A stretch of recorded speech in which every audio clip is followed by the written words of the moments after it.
Wheels on the bus go round and round, round and round, round and round. The wheels on the bus go round and round, all through the town. So our first strategy that Sherry presented before the break was use our assets to their fullest potential and keep in good repair.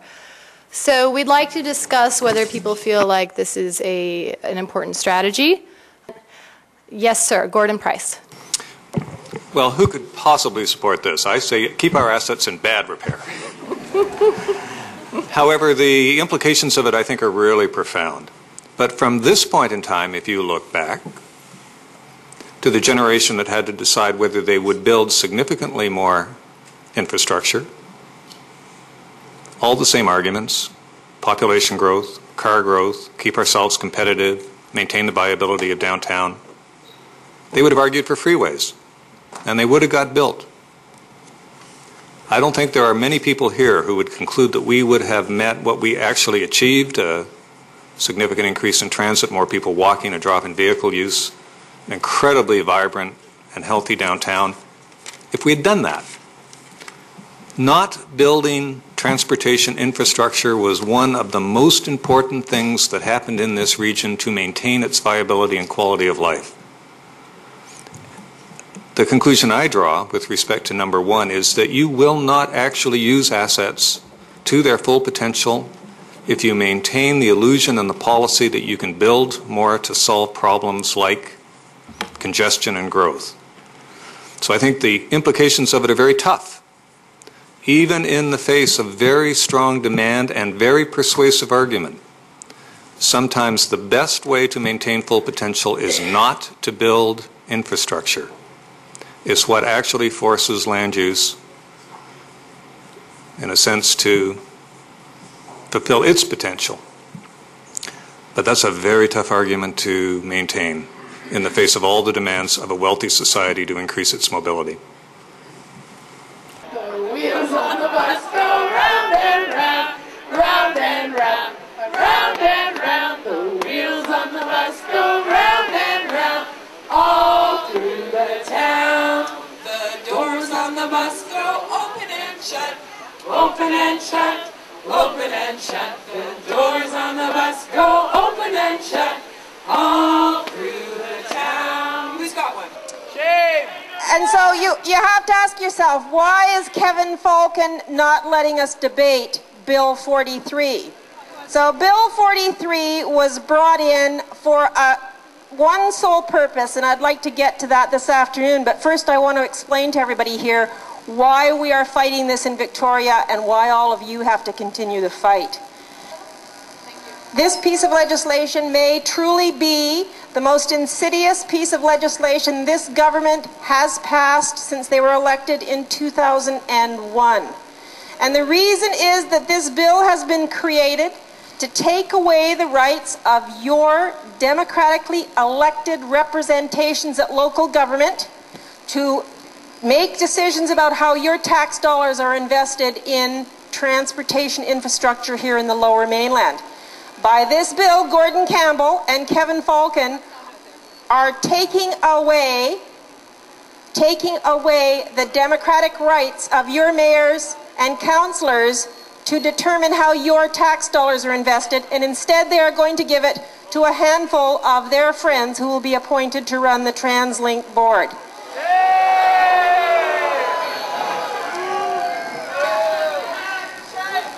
And this Translink legislation and this change in how your transportation authority will behave in the future has some very serious implications.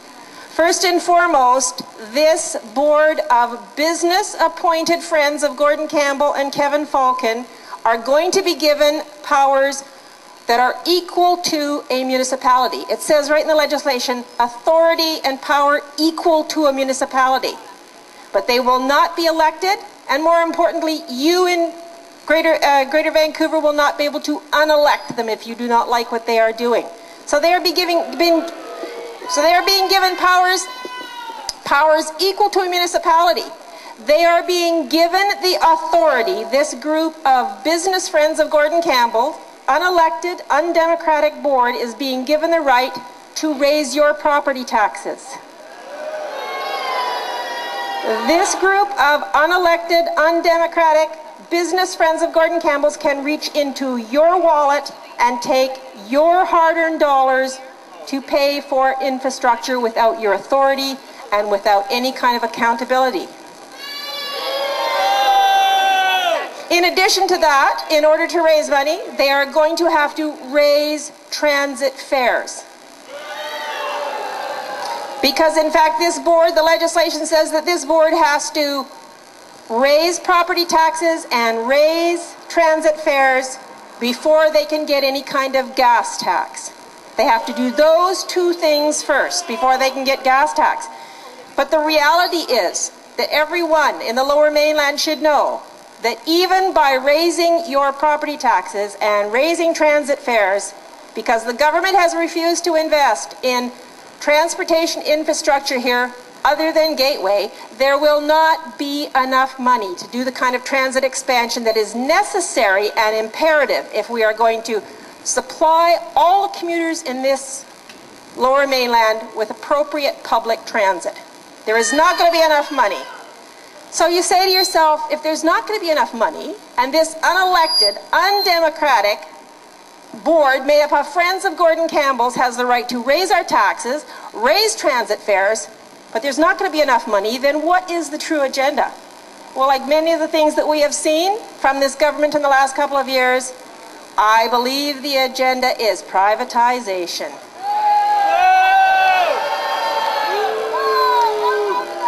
And so I think while you're talking about keeping Translink public, you are talking about keeping all of your transportation infrastructure in the Lower Mainland public. You are talking about keeping transit in public hands.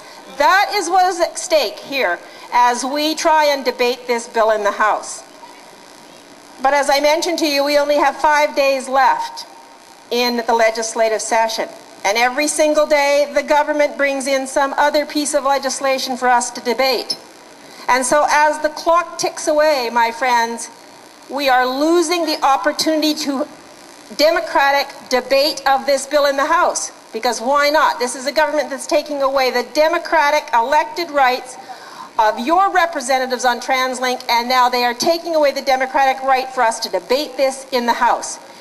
And so I believe as time ticks on that they are going to force this bill through without further democratic debate, and that is wrong. That is absolutely wrong.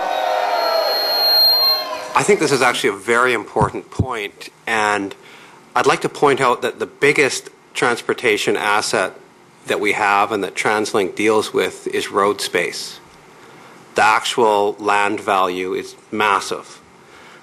The way we're using most of our road space now for single occupancy vehicles does not meet this strategy. If you look at what happens when you turn over a square meter of road space from single occupancy vehicles or general traffic use and turn it over to transit, usually it translates to about a 10 times increase in the capacity of that route, that space. So using our assets to their fullest potential actually means rethinking the way we use our roads. It also means making good use of our waterways. Z-Bus was introduced as something that was started 30 years ago. I should note that that was put in instead of a freeway bridge to the North Shore. So I would say at this point, it is imperative for everyone here in the Lower Mainland to fight back. And in fact, I believe it's imperative for everybody across British Columbia to pay attention to this. Because once this unelected, undemocratic, business-appointed, Campbell-friendly board of directors takes over transportation, infrastructure planning, and authority here in the Lower Mainland, they will begin to then take it over elsewhere. This legislation says that they are going to make the plans for transportation infrastructure for the next 30 years in the Lower Mainland. It is giving them authority outside of Greater Vancouver and saying that they can plan for transportation to Pemberton and to Hope and maybe beyond. All of this without democratic elected representation. Your mayors, your councillors are being cut out of the scene. This body of unelected, undemocratic, self-appointed by Gordon Campbell, friends of Gordon Campbell's that are going to be running Translink, now have authorities equal to a municipality, can override any decisions made by the Mayor's Council, which in fact is just a vestigial democratic organization. All they can do is rubber stamp what this new Translink Governance Board wants. If they don't like, if the mayors don't like it, too bad. The legislation says that this unelected, undemocratic, business-centric group of Gordon Campbell's friends who are going to be running this have the power to override anything that the mayors want. So we all need to fight back. And there's another aspect to that with transit that has important ecological consequences, but also efficiency consequences, which is transit fares.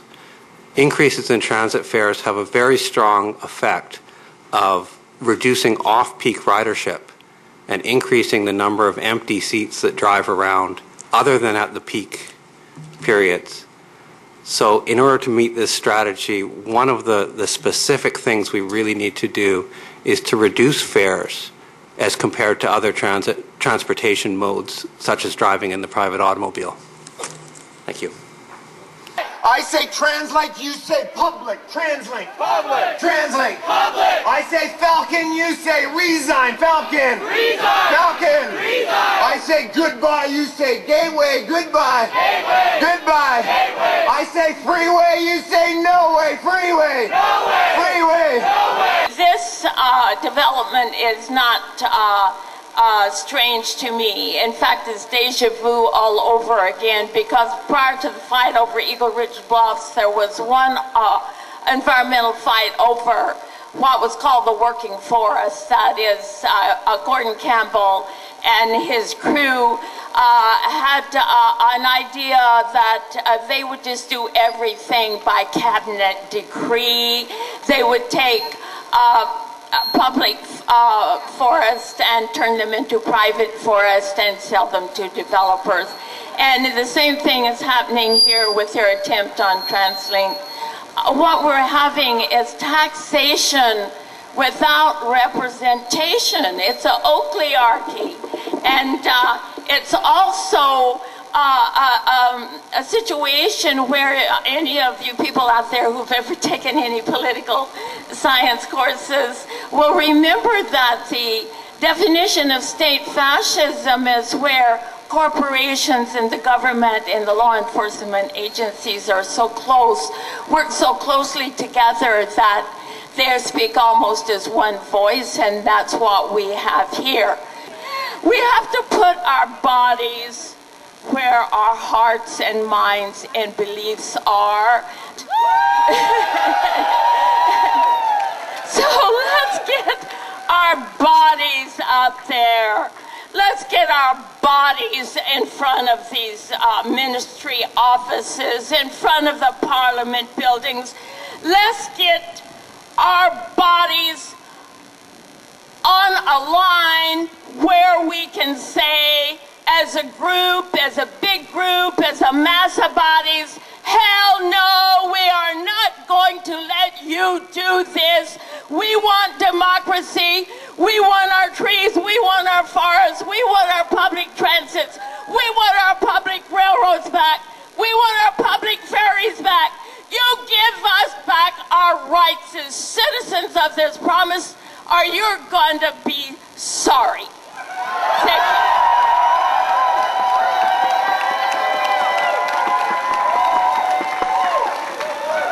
My gosh, here we are, we're sitting at the lineup at the bus station, we're riding on the SkyTrain. Meanwhile, we got a bunch of millionaires and billionaires sneaking up to steal our votes. our God-given right to vote and to say how our lives will be run. If we have nothing in this world, we have that, and the millionaires want it, and they cannot have it. That vote, the ability to see elected representatives running Translink, means we have hope. And it's not just hope that we won't have to wait so long for the bus. Who runs the public transportation system decides land use in this area. And if the wrong people run those decisions, they can make a lot of money on sprawl and misery for the rest of us. Misery in the air we breathe. Misery in the paved over farmland that its sprawl spawns. Misery in the amount of money we have to pay just to live here. Misery, misery, misery for the vast majority of us, and a bunch of money for a few rich folks in the Board of Trade and the other ones they want to give our vote away to. It's absolutely wrong and must be stopped. I say planet, you say power. Planet. Power. Planet. Power. I say people, you say power. People. Power. People. Power. People.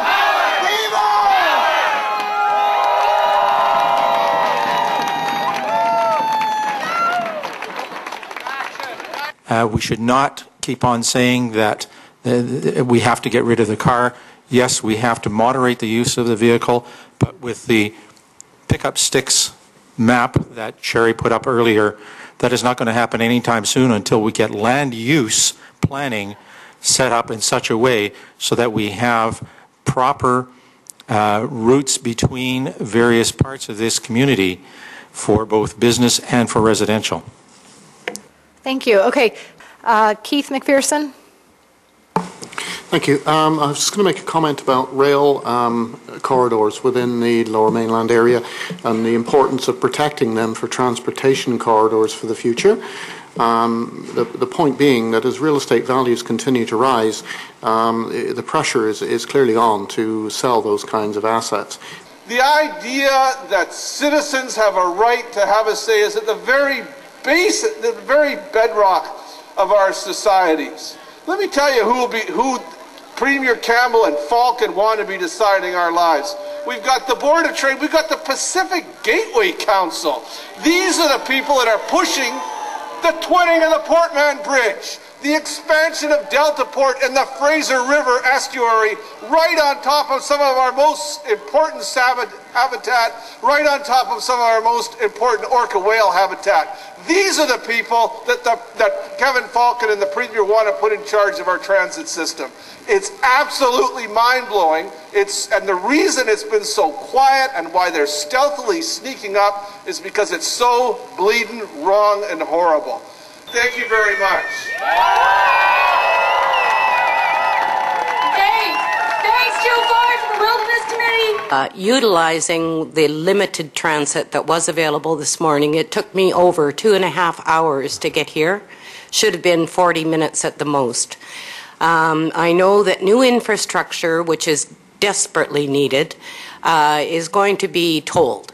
I would say that perhaps a good traffic management tool would be to do universal tolling throughout the region on all infrastructure and have graduated scales that might discourage non-essential peak hour travel and encourage better use of the network that we have.